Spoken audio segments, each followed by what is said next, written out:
Bienvenidos a otro SEAC Debate, un espacio donde hablaremos con expertos del sector inmobiliario y en especial del alquiler. Y a todos vosotros que nos estáis viendo, no os olvidéis de dejar un like y de suscribiros. Mi nombre es Edu Saz, soy arquitecto, inversor y divulgador sobre vivienda, ciudad y sector inmobiliario aquí en YouTube.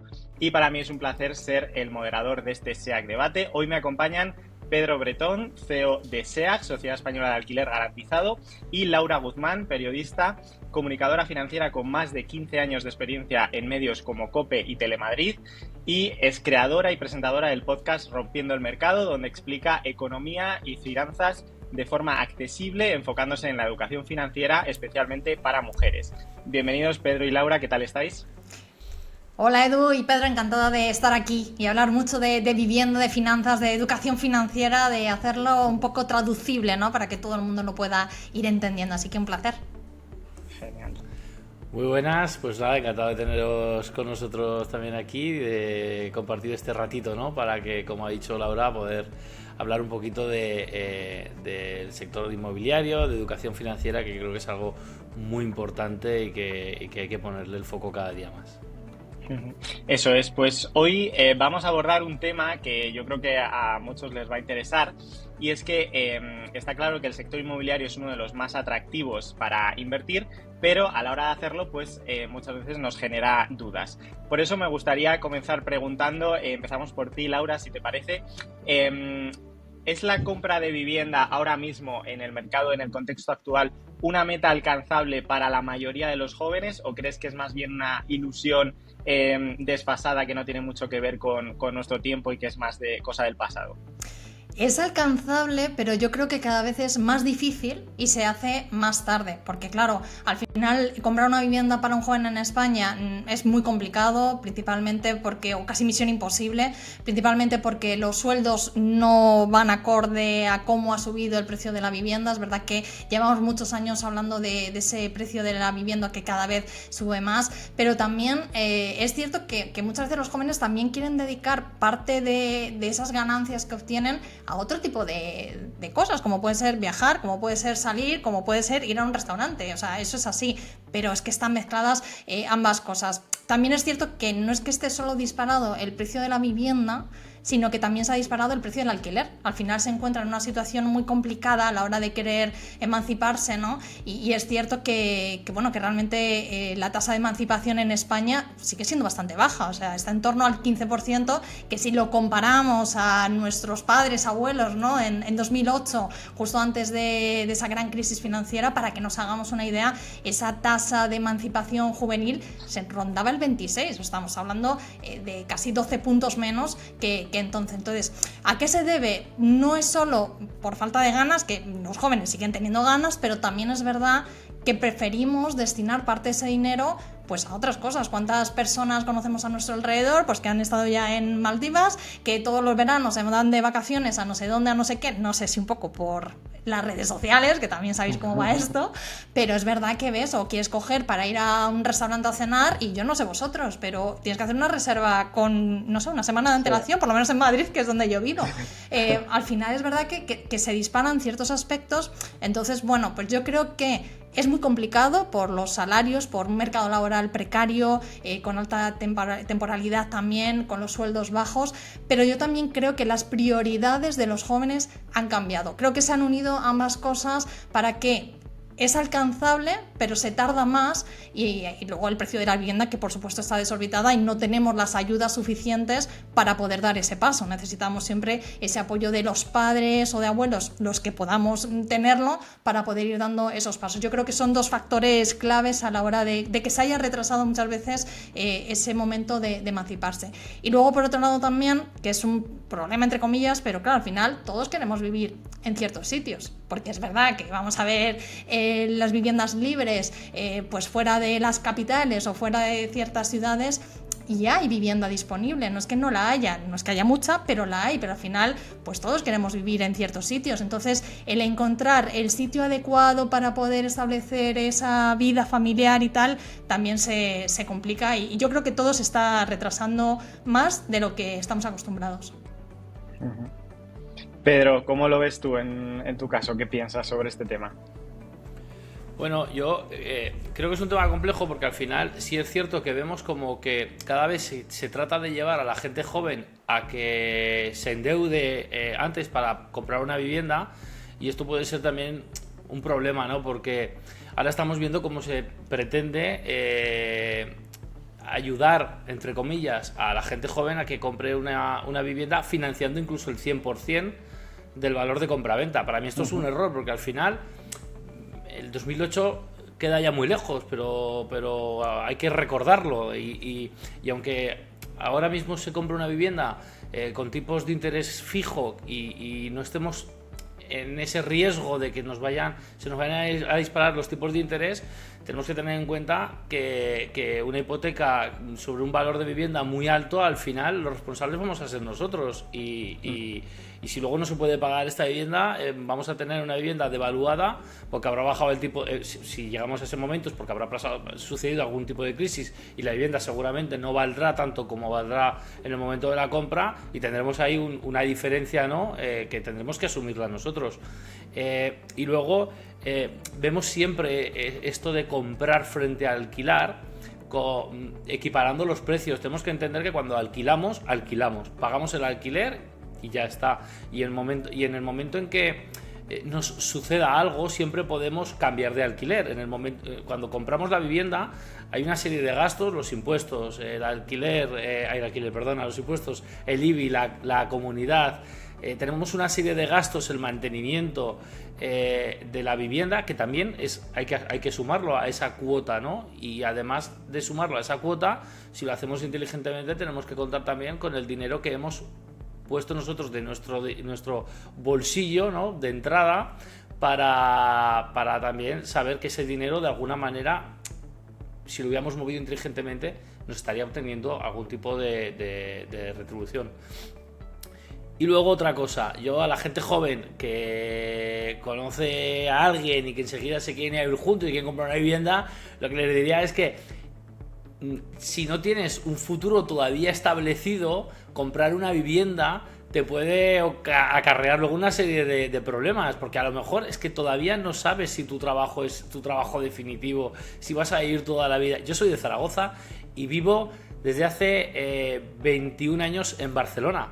Entonces, claro, si yo me hubiera sobrehipotecado en Zaragoza para comprar, estaría de alguna manera atado también a esa vivienda de allí, ¿no? Entonces yo creo que al final la gente joven, el alquiler es su mejor opción, y ahora mucha gente dirá, claro, pero es que el alquiler está por las nubes. Esto es lo que hay que tratar. Lo que hay que tratar, que es lo que a mí algunas veces no entiendo, ¿por qué decimos que queremos facilitar el acceso a la vivienda a gente joven y que les vamos a facilitar que se sobreendeuden? Pero ¿por qué no ofrecemos bonificaciones fiscales a los propietarios que alquilen viviendas a bajo coste a esta gente? Y no solo a la gente joven, en general. Yo creo que hay un rango de precios de alquiler que está dedicado a un perfil, gente joven, familias con más dificultades, y todos estos alquileres que se destinen a esta franja debería de tener una serie de bonificaciones fiscales por alquilar a un precio más económico. Al final lo que conseguiríamos es que el precio se autorregularía, ¿no? Y tendríamos alquileres asequibles sin que el arrendador, sin que el propietario sienta que tiene una pistola, ¿no?, detrás de la espalda obligándole a bajar el precio. Sería algo, pues, como hemos dicho, algo orgánico, ¿no?, algo natural.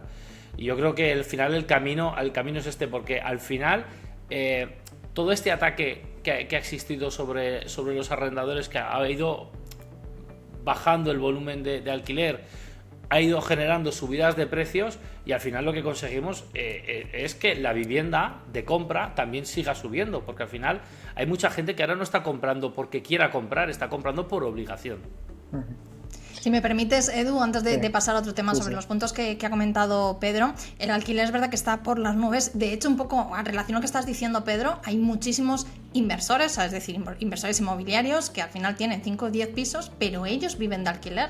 Eso hace muchas veces reflexionar. Hay gente que te dice, pero bueno, vamos a ver, si te puedes permitir un piso o una vivienda, ¿por qué sigues viviendo de alquiler? Y ellos lo explican, y es porque al final sacan más rentabilidad con esos pisos alquilados que ellos comprar una vivienda en un sitio determinado. Al final les sale más caro. Entonces ellos consiguen esa rentabilidad y dicen, no, muchos de ellos dicen, bueno, no descarto en un futuro comprar una vivienda, pero ahora mismo prefiero, como decías tú también, esa movilidad, muchas veces laboral o muchas veces porque, bueno, queremos encontrar el sitio oportuno donde yo quiero, pues ya asentarme la cabeza, ¿no? Y formar una familia. Y es verdad que yo creo que eso es un punto importante. Y luego lo que hablaba un poco también de esa movilidad de la gente joven. Antiguamente, pues era muy raro ver a una persona cambiar de trabajo cada, no sé, 5, 10 años. Hoy es algo habitual. Yo, por lo menos dentro de mi círculo de amigos, ves cómo van cambiando de trabajo y a veces eso también requiere cambiar de localidad. Antes estábamos más, no, pues yo soy de Madrid, tengo aquí mi familia, pues me quedo en Madrid. Bueno, hoy en día es verdad que hay trabajos que están trabajando en Bali, ¿no? De forma,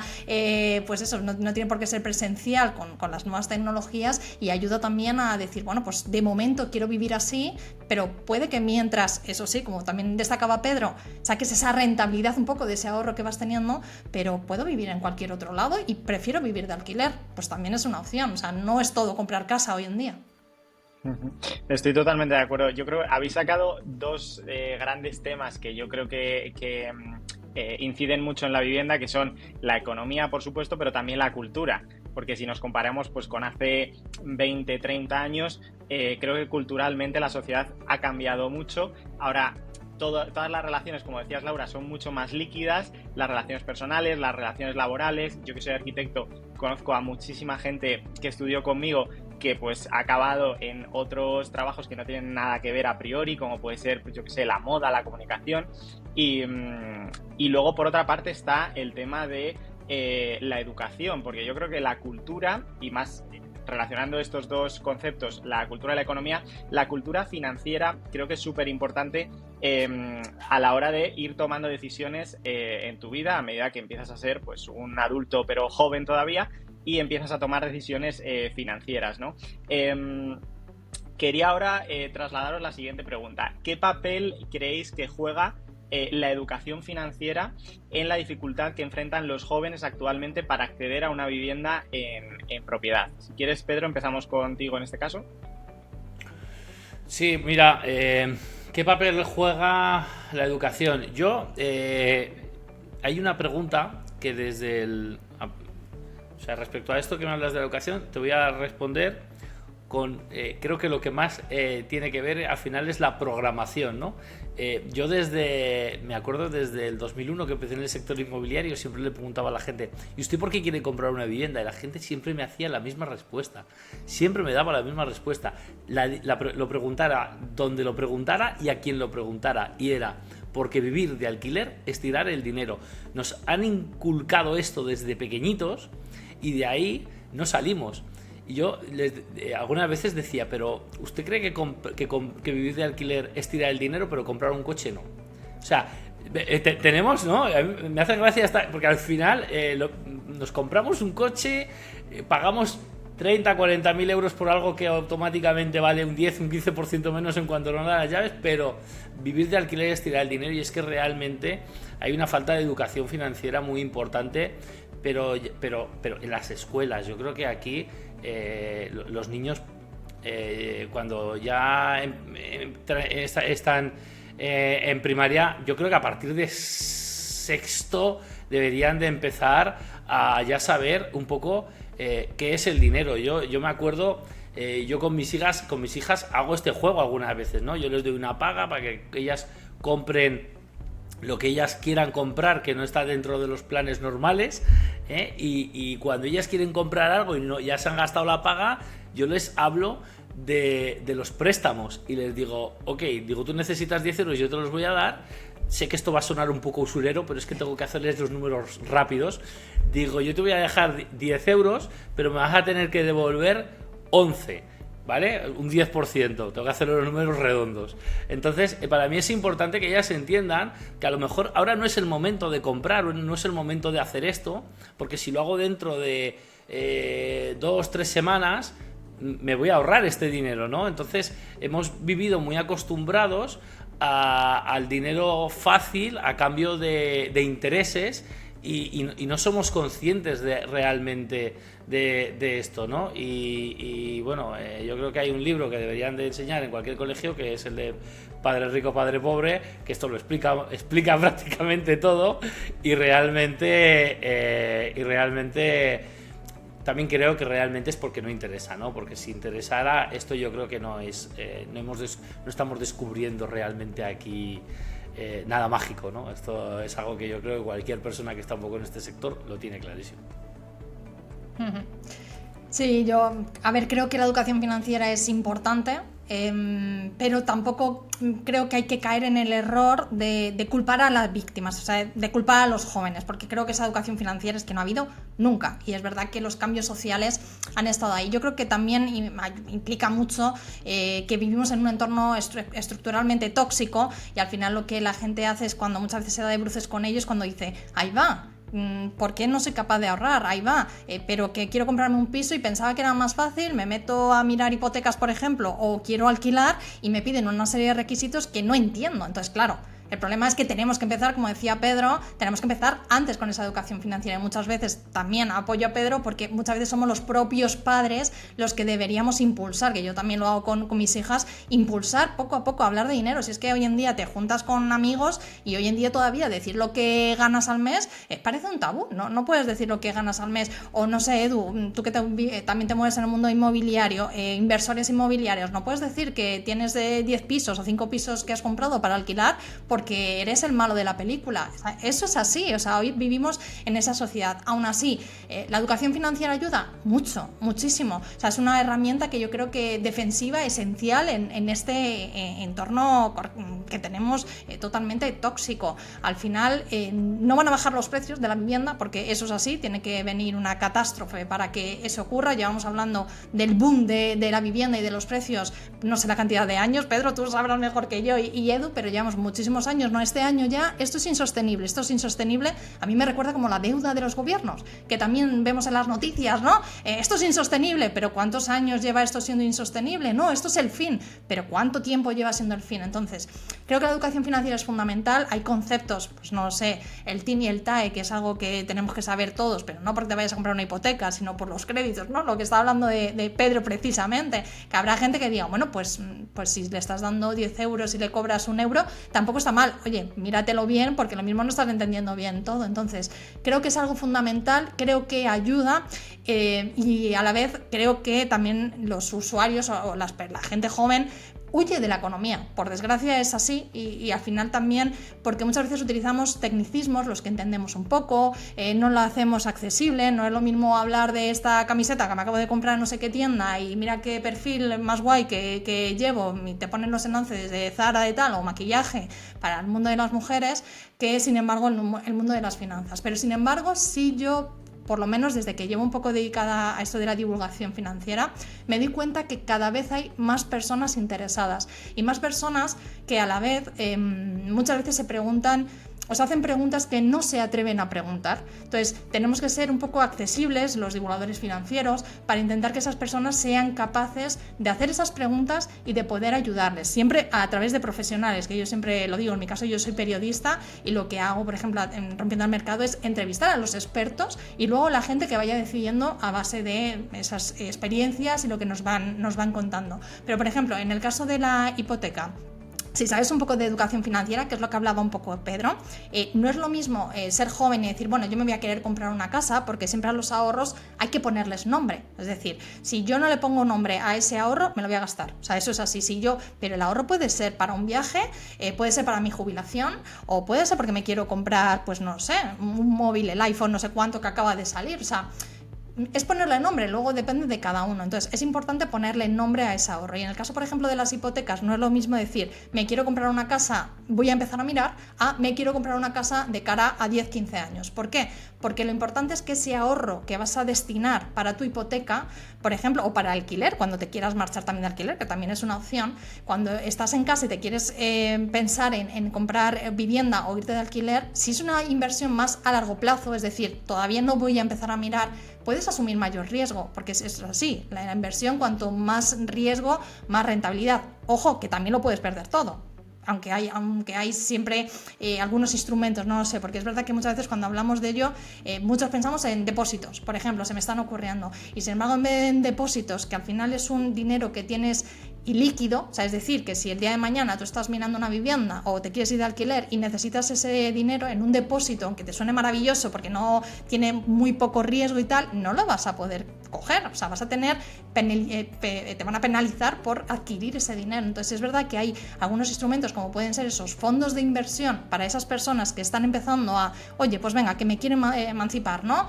Voy a mirar alquiler o voy a mirar hipoteca, como pueden ser, no sé, los fondos de inversión o los fondos indexados, que son más fáciles, incluso una cuenta remunerada que también es más accesible, menos rentabilidad por supuesto, si es una inversión a corto plazo. Luego a largo plazo pues tienes instrumentos, no sé, como la bolsa o fondos de inversión, pero con mayor riesgo, que también puedes utilizar. Pero yo creo que es fundamental primero ponerle nombre a ese ahorro, es decir, ¿para qué voy a destinar este dinero? Sacarlo, por supuesto, una vez que te llegan los ingresos. Eso creo que es el número, vamos, la clave cuando se hablan de el secreto principal a la hora de ahorrar. Ese es el número uno, el coger, según te llegan los ingresos, separar ese dinero para los diferentes objetivos que tú tengas. Si es a largo plazo, siempre utilizar instrumentos que sean, pues eso, que tengan algo más de rentabilidad, también tienen un poquito más de riesgo, y si es más a corto plazo y lo vas a poder necesitar, pues tener una cuenta remunerada que, aunque no estén dando mucho ahora, pero tienes a lo mejor un 2 o un 3% que va bajando según el tipo de interés, o por ejemplo, no sé, un depósito o algo así, pero cuando no vas a necesitarlo en ese mismo momento. Uh-huh. Estoy totalmente de acuerdo, chicos, con con casi todo lo que habéis dicho. Creo que desgraciadamente, yo creo que el tema cultural de las finanzas tiene mucho que ver, al haber un vacío tan grande en la educación desde que somos pequeñitos, tiene mucho que ver con la familia en la que creces. Yo creo que la relación con el dinero, y esto me he ido dando cuenta con los años, la relación con el dinero que tienen las personas normalmente tiene mucho que ver con la herencia de su familia, es decir, con la relación con el dinero que tenían sus padres. Yo me he criado con gente que tenía padres en una muy buena posición económica y que después tenían como muchos problemas para afrontar ciertos pagos, para llegar a fin de mes, y no lo entendían. Y luego he visto cómo normalmente esa relación, podemos decir, tóxica con el dinero se ha ido trasladando finalmente a los hijos. Así que yo creo que ahí hacéis muy buen trabajo de darles esa educación desde pequeñitos a vuestros hijos. Y luego, por otra parte, esa carencia que existe en el sistema educativo en cuanto a las finanzas, que se puede suplir en cierta manera, al menos con un poco de intención de ahorro dentro de las familias, después, cuando la gente llega a ser más mayor, veo que incluso estudiando una carrera universitaria, a no ser que sea de economía o de ADE, también la gente sale muy poco preparada en este aspecto. O sea, yo tengo compañeros arquitectos, gente médica, que no sabe prácticamente ni lo que es el IRPF. Y en ese aspecto creo que hoy en día las redes sociales son las que están, digamos, liderando la información. Creo que hemos hecho entre todos al final un nicho que cada vez es mayor dentro de las redes sociales, donde hablamos de no solo de emprendimiento, sino de finanzas, de inversiones, y dentro de este nicho creo que en los últimos años han surgido también una tendencia que quiero saber qué pensáis vosotros, una tendencia que cada vez es más creciente hacia las inversiones inmobiliarias a través de plataformas digitales que te simplifican mucho el proceso, porque al final pues tú simplemente no compras una propiedad que tiene mayor dificultades de entrada, sino que con un pequeño ticket puedes acceder a inversiones más grandes. ¿Qué pensáis de esto? ¿Creéis que es una oportunidad para democratizar la inversión a un mayor número de usuarios? ¿O creéis que hay riesgos que este tipo de plataformas conllevan, que los inversores más novatos no están teniendo en cuenta? Empezamos, si queréis, por ti, Laura, en esta ocasión. Vale. Pero bueno, podéis ir contestando uno a otro, no hace falta que esto sea un partido de tenis. Venga, estupendo.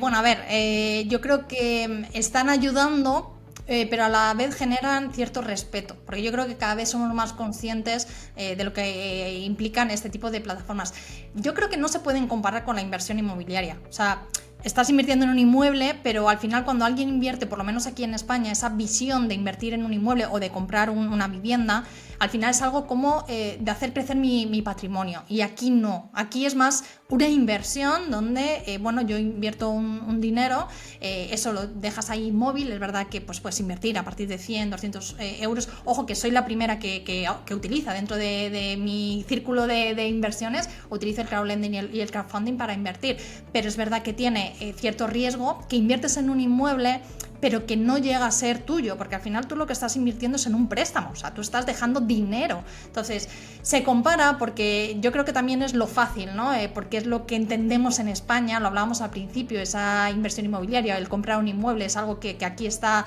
en España muy, pues es algo que llevamos viviendo toda la vida, es donde han invertido nuestros padres, etcétera, lo tenemos muy agregado, ¿no? Pero al final creo que no es comparable. Luego hay que tener mucho cuidado con estas plataformas, o sea, tienes que mirar mucho todas las garantías, si realmente tiene el visto de la CNMV o qué visión tienen, ¿no? O sea, qué plataformas realmente tienen ese visto bueno. Tienes que darte cuenta también de que no, como decía yo, que no es un inmueble que sea tuyo, que estás invirtiendo en ese préstamo. Entonces hay algunas plataformas que, verdad, que tú ves las rentabilidades y dicen, jolín, es que me están ofreciendo unos retornos del 8%, del 12%, superiores a la de muchos productos tradicionales, pero debes mirar exactamente qué es lo que te están dando y también, en mi punto de vista, creo que es algo esencial ver cuántos primero, la experiencia que se tiene y de esos proyectos que ya han salido, cuáles se están retrasando, si se han retrasado muchos, si se han llegado a cancelar, porque bueno, todos tenemos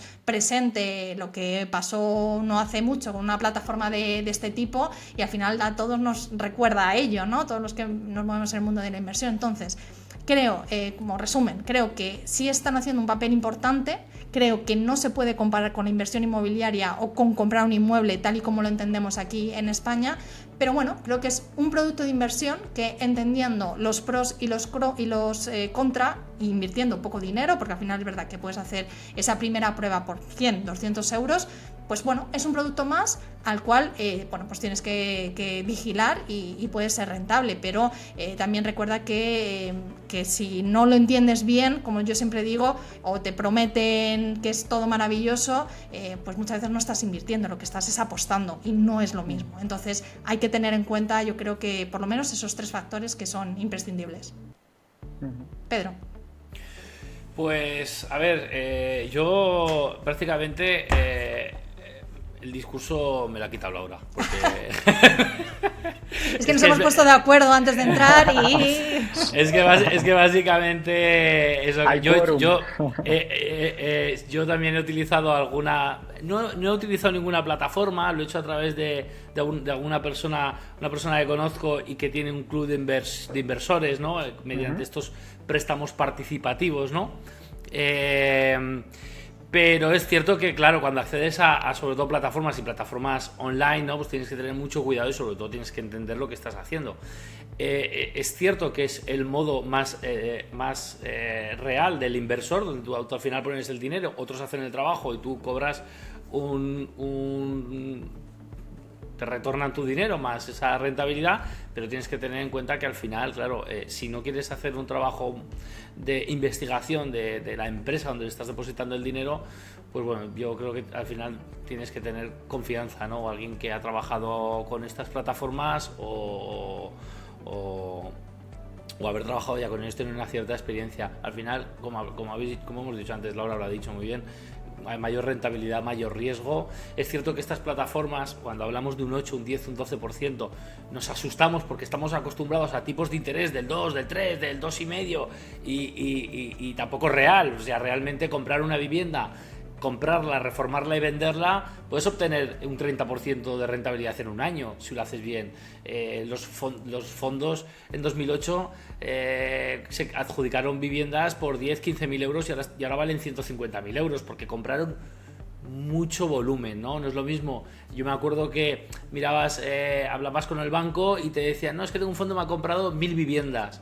Compraban sin verlas, estén como estén. Obviamente los precios, ellos tenían un mayor riesgo, compraban muy económico y ahora venden muy alto. La rentabilidad es exagerada. Entonces, un 30% de rentabilidad para comprar una vivienda y venderla en un año es fácil de conseguir si sabes lo que estás haciendo. Por lo tanto, si tocas con un fondo que saben lo que está haciendo, que te dé un 8, un 10%, no debería de ser motivo de desconfianza. Para mí al final la desconfianza viene pues del comportamiento general, y al final pues bueno, pues indagar e intentar entender un poco quiénes son y qué es lo que han hecho, ¿no? Ver un poco el recorrido. Al final yo creo que si lo que queremos realmente es depositar el dinero, obtener una rentabilidad, este tipo de plataformas son bastante positivas, son muy buenas, porque no nos van a dedicar ni tiempo ni esfuerzo para poder obtenerlo, y al final pues si nos dan un 8 o un 9%, pues es estupendo, ellos que ganen cuanto más mejor. Otra cosa que sí que se ha hecho, que sí también es bastante... está también de moda, yo lo he hecho también con algunos conocidos, es, oye, somos 5, tenemos esta inversión, ¿cuánto tenemos cada uno? Entramos en esta inversión, y a partir de aquí yo conozco esta inmobiliaria que me lo va a gestionar, me lo va a vender, y cuando tenemos la venta repartimos el beneficio en base al porcentaje. O sea, también animar un poco a la gente que tenga inversiones, que no solo miren su dinero, sino que a lo mejor pueden generar entre varios conocidos su pequeño fondo, ¿no? Y poder acceder a inversiones que realmente hoy por hoy sigue habiendo muy interesante. Todavía tenemos viviendas 40, 50 mil euros que están vendiendo los fondos, y que son pisos que se pueden vender muy bien y obtener una buena rentabilidad. Si lo que no queremos es alquilar y lo que queremos es compro, vendo, obtengo rentabilidad, y paso de tener un pequeño capital de 40, 50 mil euros a hacer crecerlo poco a poco, ¿no? Entonces, bueno, yo creo que al final lo importante es... como ha dicho Edu, ahora mismo hay muchas plataformas, YouTube está lleno de información ahora mismo, y yo creo que lo más importante es animar a la gente a que intente encontrar qué tipo de inversor es. Sí, yo creo que por eso es lo primero que deberíamos hacer cualquiera. O sea, cualquiera deberíamos plantearnos, porque es verdad que tú te metes en YouTube, o sí, sobre todo YouTube, o bueno, en redes, Instagram también, y empiezas a ver tantas ideas de inversión que todas te gustan, porque todas son maravillosas. Oye, es una cosa que a todo el mundo le va fenomenal, inversión inmobiliaria genial, no lo sé, fondos indexados, por ejemplo, que yo hablaba, también fenomenal, el que invierte en dividendos, bueno, estupendo, pero tú como crítico primero tienes que ver ¿qué inversor soy? Porque hay, por ejemplo, traders, yo tengo amigos que son traders, que está muy criticado el trading, pues yo tengo amigos que son traders que dicen, oye, a mí me va muy bien, pero escucha, también en un día puedo perder un 50%, porque el trading es así. Yo siempre lo digo, yo no sería capaz de hacer trading, y yo no viviría. O sea, estaría por las noches pensando en, habré puesto bien el stop, a ver si... O sea, no viviría directamente, por ejemplo. Entonces, yo creo que lo principal es conocerte a ti mismo, ver qué tipo de inversor somos, y luego creo que es algo fundamental. Llevamos mucho tiempo con el mercado, con un mercado maravilloso. O sea, es que no hemos vivido unas grandes caídas en ningún sentido. O sea, hemos vivido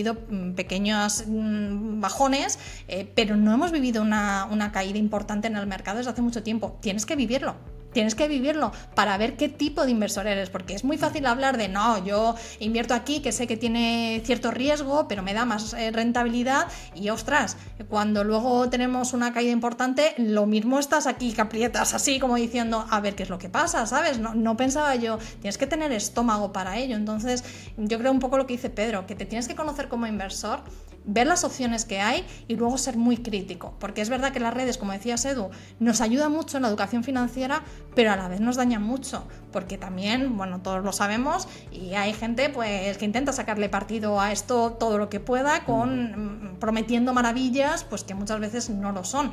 Otras veces sí, pero muchas veces no lo son. Entonces tienes que conocerte como inversor y luego ser crítico. Yo siempre lo digo, no me sigas solo a mí en Instagram o en YouTube, en Rompiendo el Mercado, no. Sigue también a Edu, sigue también a otro, y sé crítico, ves las diferencias que hay entre unos y otros, y con lo que tú te conozcas como inversor, tomas tus decisiones financieras. Pero eso sí, empieza ya, porque vamos tarde. Yo siempre, cuando me preguntan, vas tarde. O sea, con tus ahorros y con la inversión, vamos tarde desde ya. Entonces, empieza ya, conócete, empieza con, pues eso, con pequeñas inversiones, con fondos indexados. Fijaos, el otro día yo tenía una conversación hablando con un grupo de amigas que llevan mucho tiempo trabajando de cuentas remuneradas. Y claro, me decían, pero eso tiene un peligro. Y yo, pero ¿qué peligro tiene una cuenta remunerada? Madre mía. Sí, os lo juro, o sea, esto es verídico. Y no, porque es que yo tengo mi dinero en el banco y eso ya, y yo, bueno, y la inflación no pasa nada, ¿no? Tu dinero, o sea, ahí está. Y yo, si una cuenta remunerada, yo simplemente es aprovechar los tipos de interés que, por desgracia, están bajando. Es bueno para las hipotecas, por ejemplo, y para préstamos, pero es verdad que para los inversores ahorradores, bueno, pues nos perjudica un poquito más, ¿no? Porque nos dan menos rentabilidad, pero una cuenta remunerada, yo es que es lo mínimo que tienes que tener, o sea, lo mínimo, tu dinero que además es líquido, que puedes ir sacando, tu nómina, tenerla en una cuenta remunerada, y a partir de ahí, pues hay productos, hay instrumentos muy facilitos, como son los fondos indexados, por ejemplo, o los ETFs, que, jolín, que al final no tienes que preocuparte demasiado, y luego si quieres ir dando pasos más allá, pues los vas dando. Si es que hoy en día oro, bitcoin, si es que tenemos de todo. La cosa es conocerlo y empezar. Si es que una vez que empiezas a ver cómo esa bola de nieve, ¿no? Como siempre se dice, va poco a poco, va creciendo, pues oye, fenomenal, es que es lo que hay que ir viendo. Y si luego, por ejemplo, te decides a un inmueble o a esa inversión inmobiliaria, pues también. Si es que yo siempre lo digo, no hay una inversión mejor que otra, es la que mejor vaya contigo. O sea, yo creo que es algo esencial. Tienes ejemplos como lo acabas de decir, los ETFs, por ejemplo, si lo que no quieres es grandes riesgos, los ETFs de oro respaldados 100% por oro físico. O sea, la gente todavía se piensa, bueno, compro oro, pero ¿qué hago con el oro? ¿No? El oro no lo tienes que tener. Compras ETFs, el oro está en el banco, y si tú lo quisieras, automáticamente te lo transforman en oro, y si no, pues lo recuperas tu dinero, y al final el oro es una apuesta segura, porque el dinero en el banco, como bien has dicho antes, a una media del 2,5%, no es lo mismo ganar un 2,5% cada año de tu dinero que perder un 2,5% de tu dinero por tenerlo en el banco. Yo siempre he dicho que el dinero hay que moverlo, porque si no, coge moho. Entonces el dinero tiene que estar en continuo movimiento, y tengas 10, 15, 20 mil euros, porque la gente muchas veces que nos pensamos, no, pero oiga, es que yo para invertir, es que yo no tengo dinero, tengo 20.000 euros. 20.000 euros, con 20.000 euros es perfecto para empezar. Compras un pisito, pides una hipoteca, porque puedes pedir una financiación y entre el banco y tú compráis el piso, lo arregláis, lo vendéis, vas a transformar esos 20.000 a lo mejor en 30.000 o en 25.000, pero ya estás haciendo algo, ya estás haciendo que tu dinero crezca de alguna manera, no puedes dejarlo quieto en el banco. Entonces, siempre decimos lo mismo, pero yo creo, lo que animaría es que el que tenga cualquier mínimo de interés es simplemente coger, hacer números y hacerse un traje a medida, porque en la inversión inmobiliaria hay muchos trajes para cada tipo de inversor, y simplemente es saber cuál te puedes poner, cuál te entra. Yo no puedo comprar un piso para alquilarlo, pues lo voy a comprar, lo voy a vender, voy a hacer que aumenten mis ahorros, y cuando tenga un dinero suficiente, porque yo siempre aconsejo esto, digo, si tienes poco dinero, compra, vende, haz esto varias veces. Si has empezado con 20, cuando tengas 40, los 20 sigues haciendo lo que hacías antes, y con estos 20 compras un piso, hipotecas y lo dejas en alquiler, y te das cuenta que tienes un piso alquilado y sigues teniendo el mismo dinero que tenías al principio. O sea, simplemente la diferencia es tiempo. Me parece muy interesante esto que comentas de ir cambiando tu estrategia con el tiempo, y como decía Laura, ir al final informándote, y informarte al final te sirve para tomar decisiones informadas y para analizar tu situación en cada momento, porque al final, pues eso, las inversiones son tan diversas que uno a veces se pierde. Y yo, por ejemplo, como creador de contenido que colaboro con algunas de estas plataformas de inversión, crowdlending, crowdfunding inmobiliario, me pasa un poco que hay tantísima oferta que hay un trabajo previo muy importante de saber diferenciar, oye, ¿qué le voy a enseñar a mi audiencia? Cosas que yo ya conozca, que haya testado. Me gusta siempre trabajar con partners pues que sean muy de confianza, porque al final, aunque yo no esté recomendando como tal una inversión, sí que me gusta que la gente que me escuche pues sepa que lo que yo estoy recomendando está de alguna manera avalado, testeado por mí. Y por recoger un poco el guante de una cosa que dijiste al principio, Pedro, que se me ha quedado ahí en la mente, decías que todo el mundo te comentaba la famosa frase de que alquilar es tirar el dinero, ¿no? Que se me ha quedado ahí porque estaba pensando, claro, es que en un país o en una sociedad con una falta como la que tenemos de educación financiera, pues claro, y donde normalmente las familias han ido creando patrimonio a través de la propiedad inmobiliaria, pues es lógico, yo creo, pensar esto, porque al final no consideran que haya otro vehículo de inversión para poner tu dinero, ¿no? ¿Creéis que ahora mismo se está rompiendo ese mito de que es mejor comprar que alquilar entre los jóvenes a día de hoy? Bueno, yo creo que al final, volvemos a lo de antes, al haber tanta información ahora mismo, yo creo que lo que se está es empezando a poner en duda pues estas antiguas creencias donde al final tú terminas la universidad, encuentras tu trabajo, te casas, te compras una casa, un coche y tienes hijos, ¿no? O sea, esto al final era un poco lo que todas las personas tendríamos que hacer, ¿no? Me ha faltado el perro o el gato, porque algunas veces algunos son de perro y otros de gato. Entonces... Bueno, ya se tienen más perros y gatos que hijos, ¿eh? Muchas sí, veces. sí, ahora sí. Ya es uno más y soy la primera que tiene perro y niños, ¿eh? Yo tengo todo, el pack completo, pero sí es verdad que hoy en día se tienen más perros y gatos que incluso niños. Que niños, sí, claro, cada vez se está poniendo un poco más en duda todo esto. También al final es lo que has empezado diciendo tú, Laura, es que cada vez los jóvenes es como que tienen otras perspectivas, no quieren viajar, ¿no? Entonces, que yo creo que también es importante, al final cada uno tiene que encontrar su camino. Y ahora mismo, pues igual que el dinero, como ha dicho Laura, es el gran tabú y la especulación, ¿no? Es el gran... la gran maldad del universo, claro.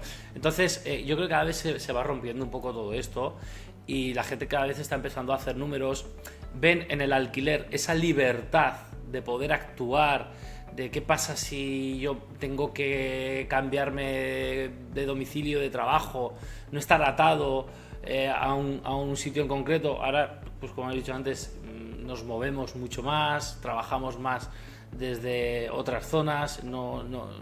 Tú eras de Madrid y eras de Madrid, yo era de Zaragoza y era de Zaragoza y me quedaba ahí hasta el fin de los días. Ahora esto ya no es así. Entonces yo creo que gracias a toda esta información la gente va abriendo un poco los ojos. ¿Qué es mejor, comprar o alquilar? Que es la gran pregunta que siempre se hace. Yo desde mi punto de vista tengo muy claro que una persona debe de empezar alquilando y que debe de utilizar la compra como vehículo de negocio. O sea, es decir, compro para alquilar, obtengo rentabilidad, no me voy a endeudar para vivir, me voy a endeudar para generar beneficios.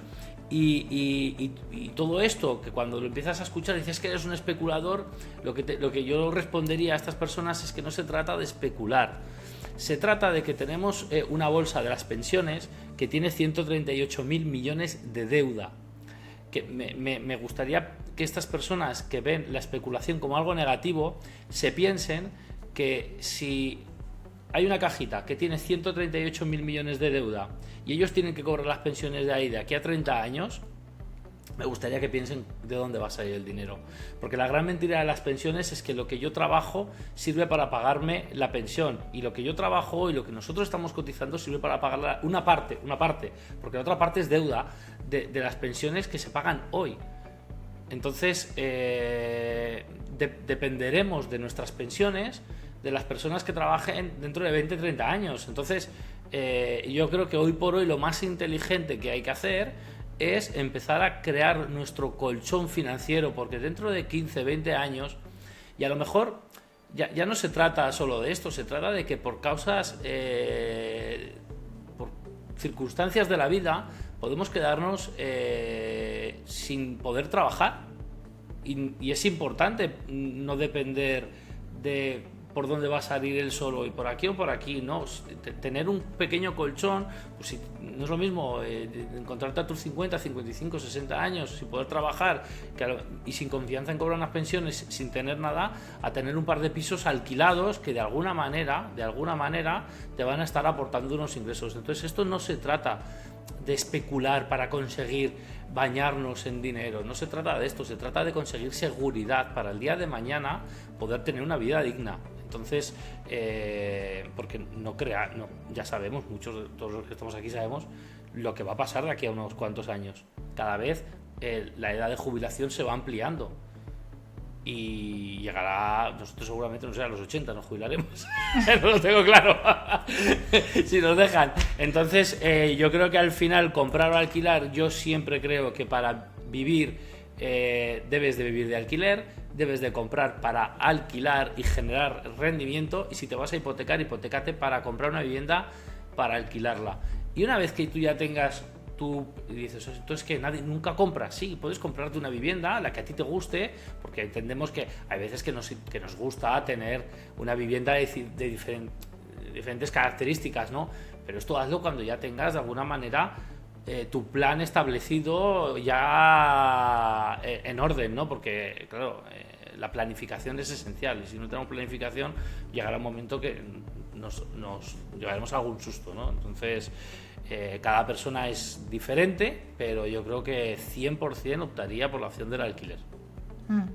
A ver, yo creo que sí, es verdad que es un mito que se está resquebrajando a pasos agigantados, un poco por el sistema actual, un poco porque no tenemos las ayudas, un poco por esa visión, también un poco decía Pedro, de cada vez alquilar en vez de comprar, pero aún así sigue siendo como parte del patrimonio. Yo, por ejemplo, si me haces la pregunta entre qué prefieres, alquilar o comprar, todavía yo, como Laura Guzmán me refiero, tendría mis dudas, ¿eh? O sea, no sabría muy bien qué decirte, porque al final también es como, bueno, es que si yo tengo mi casa, que aunque me haya endeudado, pero es mía, es mi casa. Al final, si voy compro 3 inmuebles, lo invierto en ellos, los alquilo, pero viene una crisis y esas personas se van, que como digo yo, en algún momento, o sea, en algún sitio tienen que vivir la gente. O sea, al final eso es importante también, que la población también, cada vez vamos siendo más, aunque tengamos menos hijos, pero todavía somos más porque vivimos más años. O sea, eso es así. Entonces, yo es verdad que en ese punto de alquilar o vender y comprar, tengo mis dudas. Pero sí es verdad que yo creo que los jóvenes cada vez optan más por primero el alquiler. O sea, estoy totalmente de acuerdo con Pedro. Primero tienes que probar el alquiler, porque al final, a la hora de comprar, voy un poco al discurso de antes, a la hora de comprar no nos vale cualquier cosa. O sea, yo no voy a comprar, no es lo mismo comprar una vivienda para vivir Laura Guzmán que una vivienda que a lo mejor yo quiera comprar para invertir, ¿no? Para alquilar, como está diciendo Pedro. Y luego también es verdad que en muchas ocasiones se les critica a los inversores inmobiliarios, y muchas veces lo que hacen es comprar viviendas que están destrozadas. O sea, en ocasiones son viviendas que están destrozadas, que las reforman para que puedan vivir ahí pues las personas que sean. Sí, es verdad que luego está el alquiler por habitaciones, etcétera, que luego es verdad pues que se hacen, pero no lo veo malo entre una cosa y otra. Sí es verdad que creo que ya no es igual, que la sociedad ha cambiado en ese sentido, que no es tan importante tener una casa, porque al final hay gente que también dice, bueno, mira, yo vivo de alquiler y lo que me estoy ahorrando de esa hipoteca, como decía Pedro, pues al final o bien invierto en inmuebles, que está muy bien, pero también puedo invertir en otros productos financieros que también me están dando rentabilidad. Entonces al final eso es diversificar. Entonces tengo mis inmuebles, tengo tal, ¿por qué voy a comprar una casa cuando no estoy convencida a lo mejor todavía de ello? Entonces sí, yo creo que es un mito que poco a poco vamos perdiendo, pero también creo que es importante el ir formando nuestro patrimonio, como cada uno quiera. Y vuelvo a insistir a lo que hablábamos Pedro y yo antes. Conócete como inversor, conócete como ahorrador, ves tomando esas decisiones, empieza ya. Pero es importante que poco a poco hagas crecer ese patrimonio, porque al final va a llegar un día en el que, como dice Pedro, yo ya estoy convencida que no voy a tener pensión, o va a ser una pensión mínima, porque sin pensión es muy difícil que nos dejen, porque se saldría la gente a la calle, no por otra cosa, pero que vamos a tener una pensión mínima. Entonces vamos a tener que tener esos ingresos de otra forma. Lo justo para que no salgamos a la calle, ¿no? Eso es, nos van a tener ahí en una línea, ¿no? En el borde de la línea. Para que no salgamos a la calle, que yo muchas veces, y desde aquí no quiero que salgamos a la calle ni mucho menos, pero dada la situación actual, yo muchas veces digo, pero ¿cómo no estamos en la calle? Me da igual quién esté en el gobierno, o sea, ni un lado ni otro, que me da igual, que es la situación general, no solo en España, sino a nivel mundial, o sea, hablo en general. El sistema en general. El sistema en general, que está podrido, si me permitís directamente, o sea, está podrido, aquí se están enriqueciendo quienes se están enriqueciendo, hacen lo que quieren con nosotros, pero escucha, que como yo insisto, los restaurantes llenos, y que vas a irte ahora en vacaciones a la playa y dices precios desorbitados y 100% de los hoteles hoteles casi completos. Preocupación. Sí, exactamente. Sí. Es como, ¿de dónde sale este dinero? ¿Qué es lo que está pasando? ¿Qué me estoy perdiendo? Pero bueno, oye, a lo mejor hasta que no nos metan un latigazo, y cuando vienen los latigazos, como digo yo, las crisis vienen de golpe, esto no se avisa, vienen y de repente te lo encuentras, pues ahí vamos a tener un problema grande. Entonces, aquellos que hayan hecho los deberes de la forma que quieran, hayan empezado a generar ese patrimonio, pues vivirán un poco más tranquilos que aquellos que viven al límite y no han empezado a hacer absolutamente nada. Ya no te digo cuando lleguemos a las pensiones y nos jubilemos, si nos jubilamos, como dice Pedro, que yo no lo tengo tampoco muy claro. Yo quería hacer un comentario porque sobre esto, ¿no? Al final, que al final cada uno tiene que decidir, como hemos dicho, qué es lo que con lo que se siente más cómodo, ¿no? Comprar, alquilar. Pero o sea, hacemos unos números rápidos, ¿no? Si yo me quiero comprar una casa y tengo 300.000 euros, la casa donde yo quiero vivir cuesta 300.000 euros. Yo al final siempre el ejercicio que digo es ¿cuánto vale esta casa de alquiler? Una casa de 300.000 euros, el alquiler debe estar en torno a 1.400, 1.500 euros, más o menos de media, ¿no? Vamos a ponerle 1.600 por tirar un poquito más a la alza. Con 300.000 euros tú puedes comprar 3 pisos que estarán entre 800 y 850, vamos a poner 800.000 euros, a mí me gusta ir siempre redondeando. 3 pisos por 800 euros son 2.400 euros al mes, que al final te están generando esos... o sea, lo que yo siempre digo es, puedes comprarte 3 pisos, alquilarlos, vas a cobrar 2.400 euros cada mes y tú vas a poder vivir de alquiler en esa casa. Que si luego no estás cómodo, no estás a gusto, siempre te vas a poder mover. Es más fácil vender un piso de 100.000 euros para recuperar tu capital que una casa de 300.000, porque las casas cuando ya tienen según qué valor, es como que al final cuesta más encontrar a un cliente que te pague el valor de la casa. Y siempre de alguna manera es como que vas a estar más atado, ¿no? O sea, ves a lo mejor urbanizaciones de casas de altos precios donde la gente pues se jubila y ya quieren salir de la casa porque tiene mucho trabajo, son casas que valen 800, 900.000 euros y están un año y medio esperando a venderlas, porque claro, es cada vez más difícil, ¿no?, encontrar este tipo de perfiles. Entonces, si realmente el objetivo y tú encuentras una casa que de alquiler cumple tus necesidades, esto es un poco donde yo me refiero, ¿no? A valorar, ¿no? Que puedes tener tu patrimonio, al final lo tienes ahí y dices, bueno, el inquilino a lo mejor no me paga. Bueno, para eso está SEAT, te voy a garantizar el pago del alquiler. ¿Se puede marchar el inquilino? Lo volverás a alquilar. Alquiler hoy por hoy es poner un anuncio, por cada piso tienes 25 personas esperando para visitar la vivienda. Y por otro lado, yo te quería hacer una pregunta, Laura. Perdona, Edu, que te voy a romper. Porque lo tengo aquí apuntado y digo, no podemos no hablar de las refinanciaciones. ¿Qué opinamos de las refinanciaciones? Porque estamos hablando de hipotecas. Hay que dejarle... Yo creo que la gente necesita escuchar algo sobre las refinanciaciones. Pues a ver, yo creo que la refinanciación de hipotecas, claro, me imagino que te refieres. Sí, de préstamos. Porque de préstamos. ¿Cuánta gente te encuentras, no, que te dice, oye, es que voy muy justo, pago mucho y voy a refinanciar y a agrupar préstamos? Un peligro. Pedro, o sea, yo directamente creo que es un peligro porque al final es endeudarte más. Es que volvemos al principio, ¿no? Nos quejamos de cómo estamos endeudados a nivel país, a nivel mundial, la deuda, pero es que los primeros que estamos endeudados somos nosotros, que es que nos compramos todo a plazos. Porque como aprendimos cuando estaban pues los tipos de interés, estaban a cero prácticamente, estamos acostumbrados hasta comprarnos, no sé, o sea, algo de 300 euros a plazos, pues no pasa nada, porque como lo pago a plazas, mira, a mí me pasaba con un familiar que en el Corte Inglés, bueno, que es una firma muy conocida por todos, como tiene la tarjeta, todo, no porque no tenga posibilidad de pagar eso, es como me dejan pagarlo poco a poco, aunque no le vayan cobrando nada, pero le cobraban por la tarjeta. Yo decía bueno, a ver, o sea, no te están cobrando por esa financiación, pero al final te están cobrando por otro lado, tienes otro tipo de gastos. Entonces, lo de al final, pues eso, juntar todo y refinanciar, decir, no, es que no sé, me he metido en un viaje. ¿Cuánta gente no conocemos ahora en verano que para irse de vacaciones pide préstamos? O sea, a mí es que me parece algo, de verdad, fuera de lo común. O sea, no es algo que, si tú tienes tus finanzas bien y has hecho bien los deberes, no pidas un préstamo para irte de vacaciones, pídelo por necesidad, para hipotecarte, para invertir,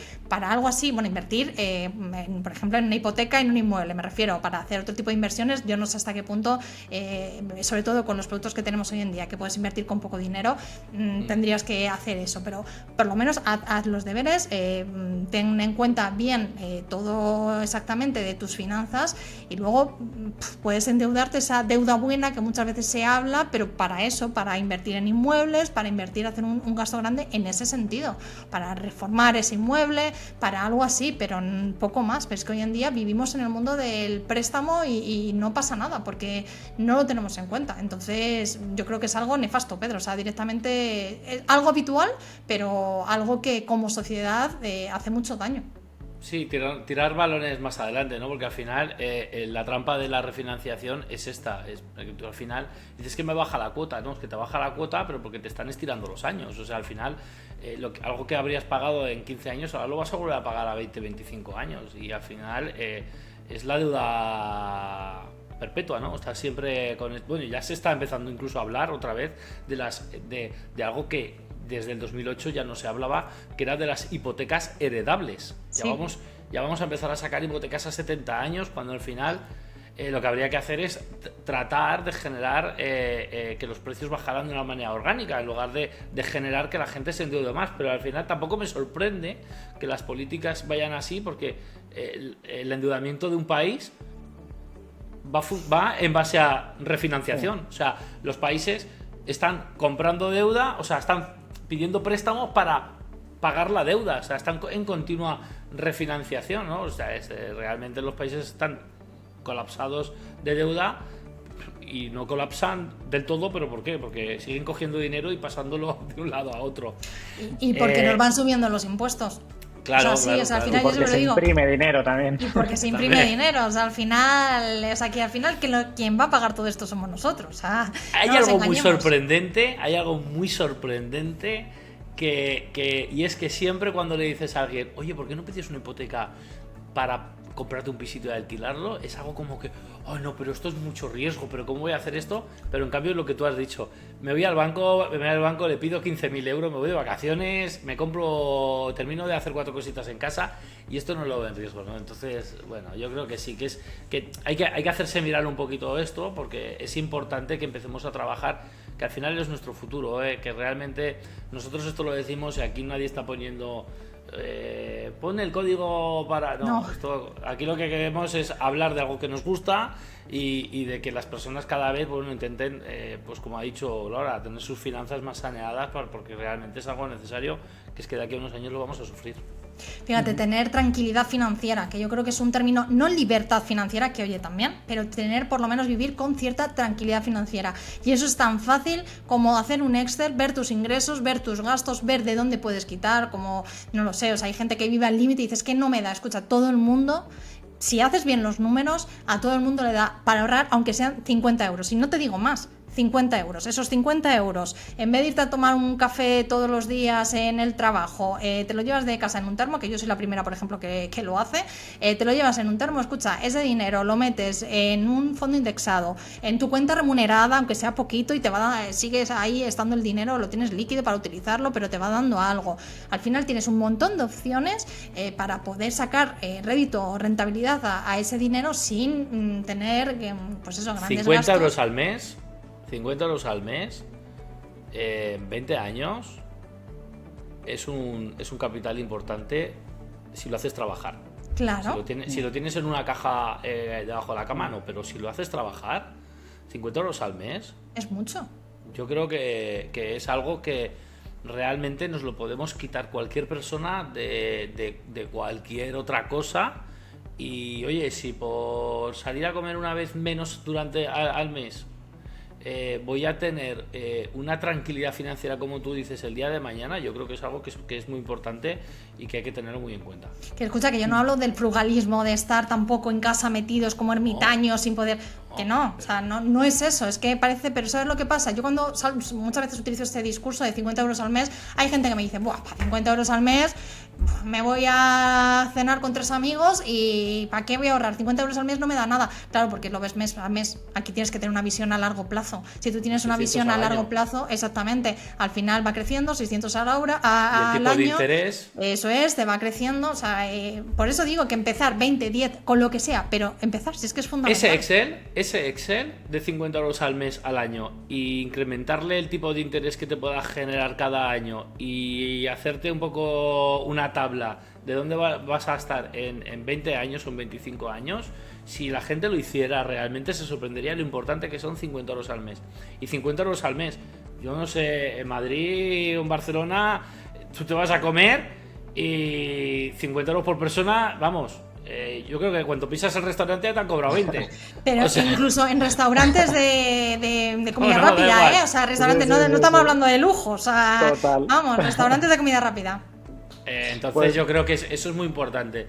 Un Excel, una pequeña tablita y ver el incremento de dónde puede estar, porque ahí es donde va a basar el valor a esos 50 euros al mes. Y yo creo que esto es un factor clave, ¿no?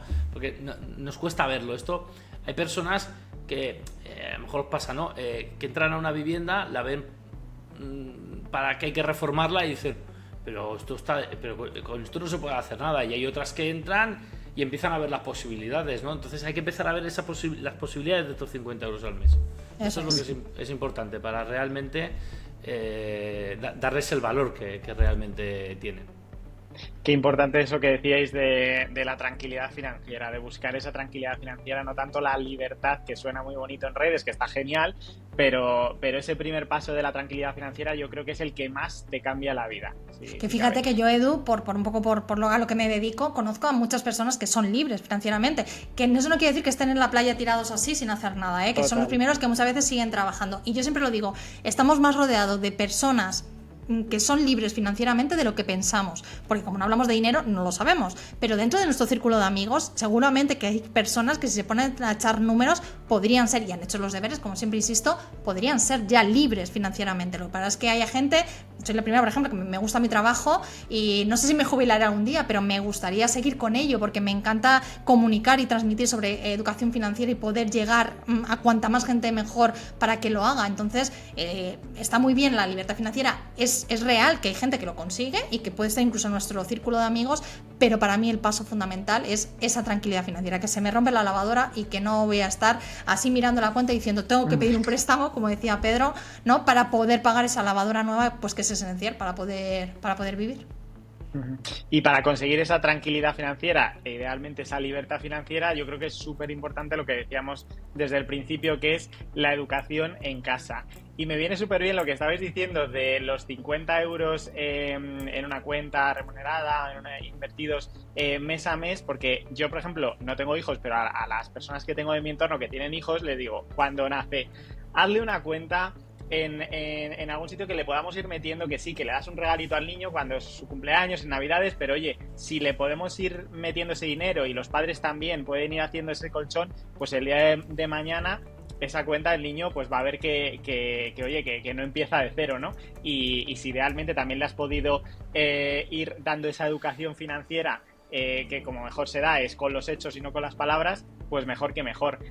Vosotros como personas con formación y con cultura financiera, que se ve que tenéis, y además siendo ambos padres como sois, que antes nos habéis dado alguna pincelada, pero ¿cómo educáis a vuestros hijos en estos temas? Y también me gustaría saber si notáis mucha diferencia con otros núcleos familiares de vuestro entorno en cuanto a cómo llevan este tema de las finanzas y de los niños.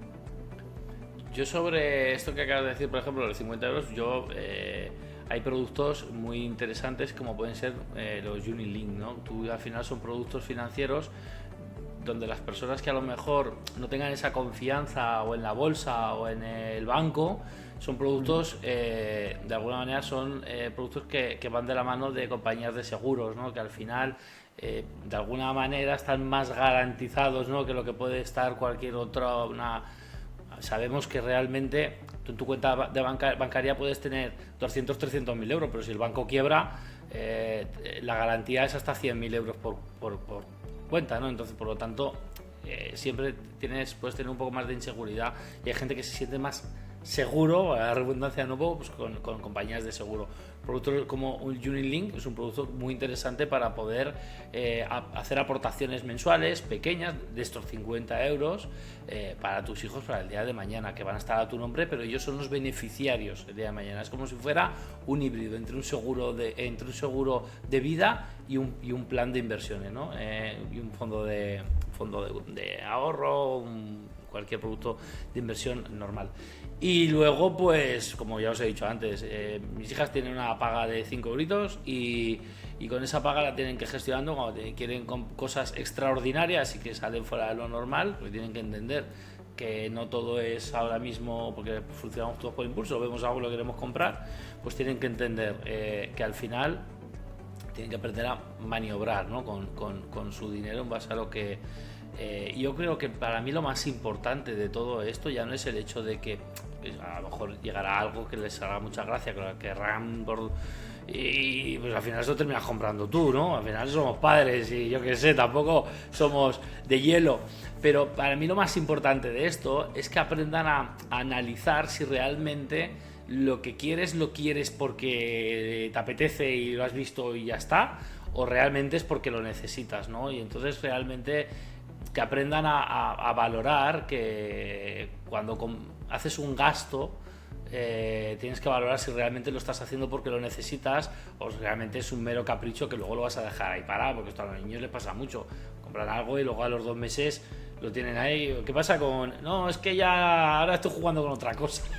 Entonces, claro, es difícil que le demos el valor, ¿no? Yo la gran pelea que tengo con mis hijas es que pague sobre todo con la mayor, que apague la luz. Que claro, ya no paga la factura de la luz. Es imposible que entienda que hay que apagar las luces. Entonces, yo creo que esto al final de alguna manera te ayuda a que le den el valor, ¿no? Y la gente porque el ser humano es así, ojalá fuéramos diferentes, pero aprendemos a golpes. Todos hemos sido críos y nos han dicho nuestros padres cosas, nuestros abuelos, y nosotros, como somos los más listos del planeta, esto a mí no me va a pasar. Te ha pasado y luego has dicho... o sea, entonces, para mí es esto, es la importancia que vean, ¿no? Que las cosas valen. Yo cuando salgo a comprar con ellas, yo les digo, ¿esto cuánto cuesta? Me gusta que me digan lo que valen las cosas, porque ellas saben. Ellas realmente no sabrán cuántos son 100 euros, pero saben que ellas cobran 5. Entonces, si algo vale 3, dice, casi es mi paga lo que vale esto, ¿no? Entonces empiezan a asimilar un poco el dinero, y yo creo que esto es mis hijas tienen 8 y 10 años, o sea, estamos ahí. Pero esto es un trabajo continuo. Yo creo que al final, dentro de los niveles, es muy importante perder ese miedo a hablar del dinero, como decíais antes, porque realmente es algo con lo que vamos a tener que convivir.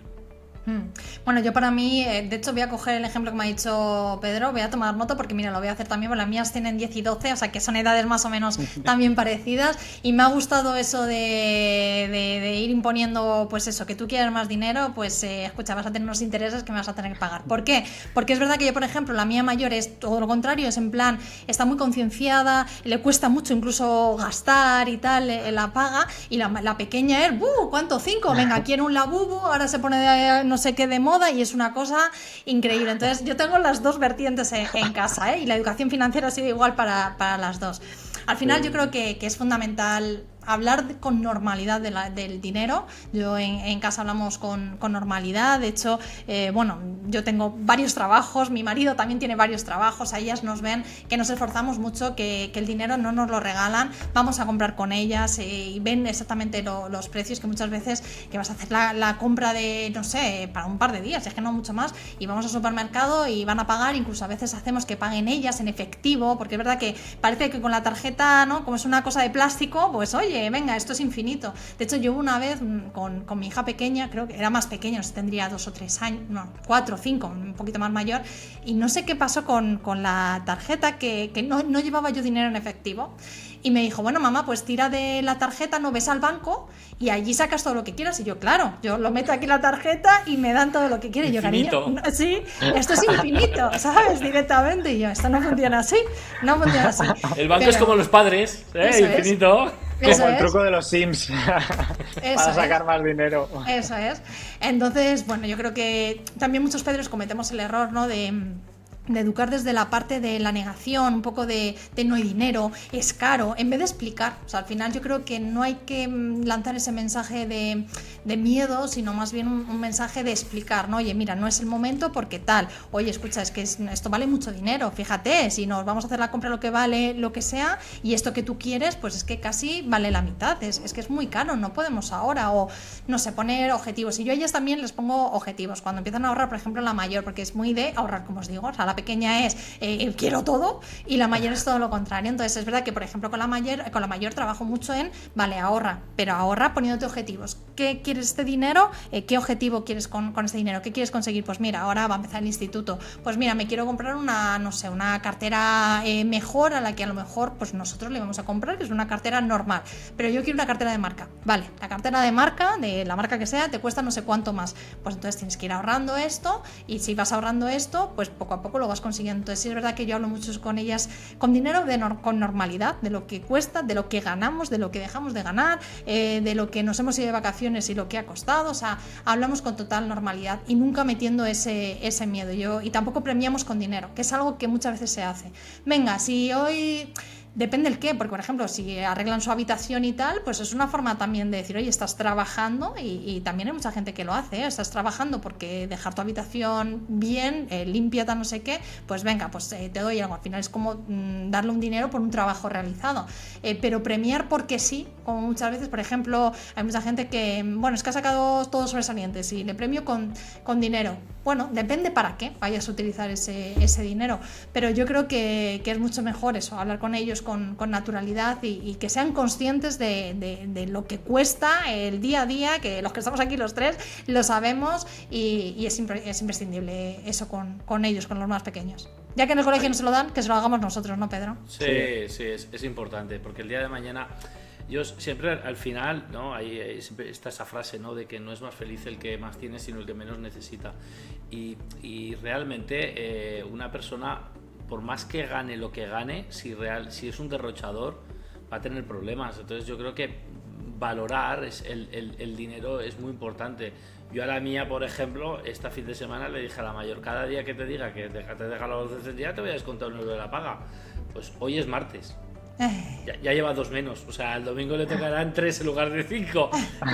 Pero yo creo que hoy lo ha entendido ya. Yo creo que hoy ya lo ha entendido. Entonces, para mí esto es importante, porque no son los 2 euros. Es la información, ¿no?, que le llega a ella. Yo, por ejemplo, a ellas tampoco. Yo entiendo que muchos padres tienen ese discurso fácil de no, que yo no tengo dinero, ahora no podemos. Pero es que no, ese es un discurso fácil y yo estoy muy en contra, porque creo que al final las palabras tienen mucho poder.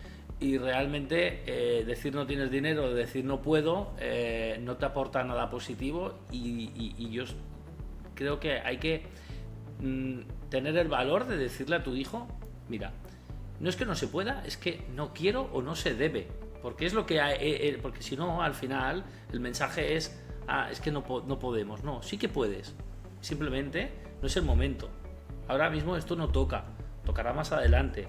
Entonces es el trabajo continuo y yo creo que es importante también, porque nuestros hijos son esponjas, y valorar qué palabras utilizamos con cada uno de ellos cuando nos referimos a según qué cosas. Yo creo que es muy importante y no salirnos por la salida rápida, que es la del no puedo. No, sí que puedo, pero esto no toca ahora. Y fíjate, Pedro, si no puedes, que hay personas, hay familias, oye, que están ahogadas, que es una situación complicada, que como digo yo, que los niños, oye, que gastan mucho, que aunque no queramos darles caprichos, o sea, los niños gastan mucho. Entonces, sí, aunque si no puedes, explícale por qué. O sea, claro, si no puedes, explícale, pues mira, no podemos, pues porque ahora mismo estamos, no lo sé, no sé, los gastos extras, sí, hay que pagar, hay que priorizar. Exactamente, pero al final, yo por ejemplo, incluso en este caso, para mí la respuesta es, ahora no es el momento. Porque no es que no pueda, a lo mejor tengo ese euro aquí, pero ese euro a lo mejor tengo que destinar en comprar pan. Claro. Entonces, no es el momento, no, o sea, es que esa palabra de no puedo, no tenemos dinero, no me gusta, pero incluso desde el punto de vista de cuando tengas una carencia de ese dinero, la respuesta para mí nunca será no. Ahora, si tienes 0 euros en la cuenta y 0 euros en el bolsillo, entonces sí que realmente no puede. Pero realmente, en el momento que creo que tienen que entender que sí, pero no es el momento, porque ahora el momento es que, mira, vais a empezar el colegio, hay una serie de gastos y tenemos que priorizar. O hay que pagar el piso y hay que priorizar, porque la vida al final son prioridades.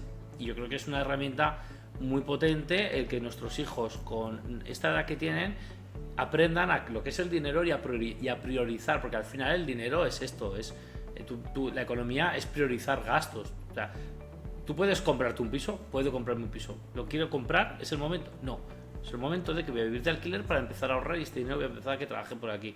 O sea, al final yo creo que cualquier economía se basa en esto, en la prioridad que tú le das a cada momento a ese gasto o a esa inversión y al final el manejo del dinero. O sea, al final yo creo que es fundamental establecer objetivos, aprender Sí, a muy planificar importante. y a entender que esa libertad financiera o esa tranquilidad financiera comienza con ese control y esa planificación. Es que es lo esencial, pero escucha, para niños, para adultos y para cualquier persona. Hoy en día, para políticos. todos. Y Bueno, para eso es más. políticos. Para eso es más. Especialmente. Bueno, chicos, pues muchísimas gracias. Hemos llegado al final. Yo creo que esta última parte seguro que ha habido muchísimos padres cogiendo notas, porque han salido muchas ideas muy interesantes para dar educación financiera a los más pequeños. Ha sido un placer contar con vosotros, Pedro y Laura, para, pues, como siempre, saber un poquito más acerca de invertir y de construir patrimonio en estos tiempos especialmente de incertidumbre. Así que nada, muchas gracias, chicos. Nada, vosotros, un auténtico placer. Pues igual ha sido un placer, ha sido muy ameno, muy divertido este ratito y ojalá que haya servido de algo a algunas de las personas que nos escuchen. Así que Edu, Laura, un placer haber compartido este momento con vosotros. Igualmente, chicos. Y recordad, si os ha gustado este debate, no os olvidéis de dejar un like, de suscribiros y de dejar en comentarios qué os ha parecido y qué pensáis sobre los temas que hemos tratado. Nos vemos en el próximo debate con más expertos del sector inmobiliario y con posibles invitados sorpresa también. Seguiremos compartiendo, pues, temas de interés y de actualidad y, lo dicho, nos vemos en el siguiente y hasta pronto.